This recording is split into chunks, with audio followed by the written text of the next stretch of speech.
Председателските кандидати продолжуваат со активности во кампањата за изборите закажани за 24 април.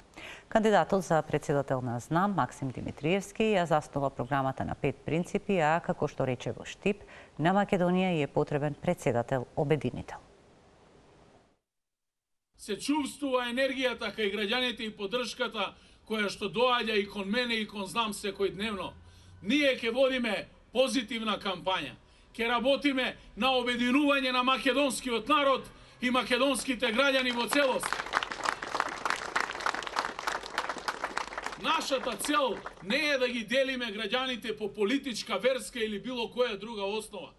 Нашата цел е да ги обединиме. Не има грст народ во оваа држава. Тука сме можеби околу 1,5 милион во државата и премалку сме и доволно беше да се делиме.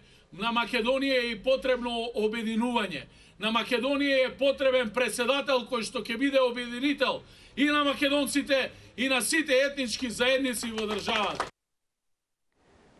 Кандидатката за председател на Левица, Билјана Ванковска, од денешната средба со граѓаните на Карпош порача дека ако биде избрана, ќе се залага за промена на уставот за да биде социјален, но и ќе настојува Македонија да биде социјална држава. Мислам дека ако такви темели удриме на заедницата, се понатаму ќе се движи во таа насока. Се разбира со почитување на уставот и законот. Надворешната политика, повеќе пати кажав дека се разликува исто така радикално од сите останати, затоа што мислам дека сонцето и белите мугри на Рацин изгреваат на исток и тоа е физичка законитост и географска, а не политичка мудрост да ни кажуваат дека сонцето изгрева на запад.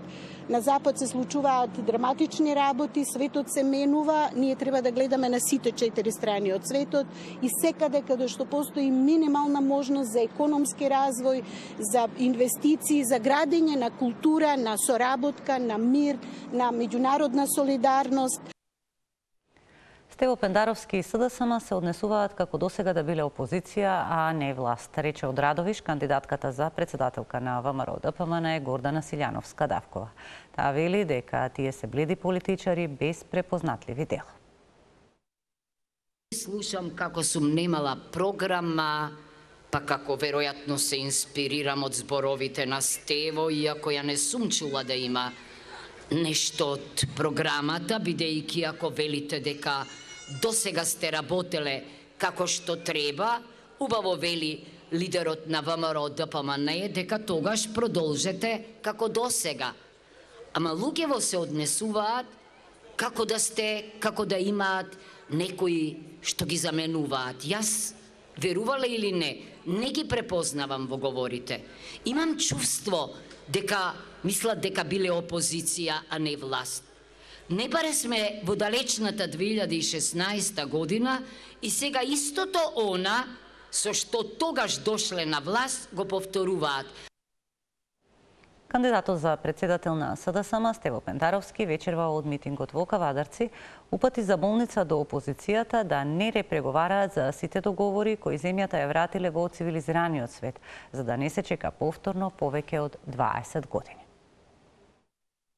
Ако го завршиме процесот, ќе бидеме на нивото на европскиот просек за релативно куз временски период. Се друго е враќање во времето на Делби, во времето на режимот на Груевски, во времето кога тие ги прислушкуваа своите граѓани, ги затвараа своите граѓани, ги репресираа оние кои не мислат како нив, кои ги малтретираа оние кои не се членови на ВМРО ДПМН во администрацијата, кои го сотруваа секој приватен бизнис, ако не од нивните спонзори и симпатизери. Таква Македонија не ни треба.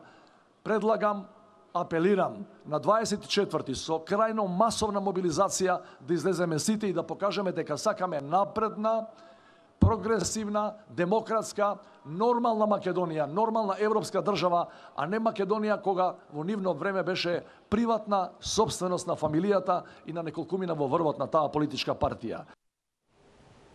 Кандидатот за председател на Вреди, Арбен Таравари, го почна бајрамското празнување од Саат џамијата во Гостивар и им го честиташе празникот на верниците.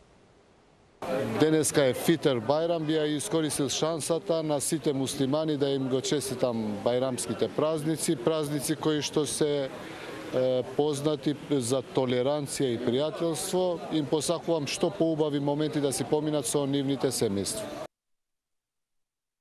Кандидати на Европскиот фронт Бујар Османи и на Гром Стефчо Екимовски денес нема активности во изборната кампања.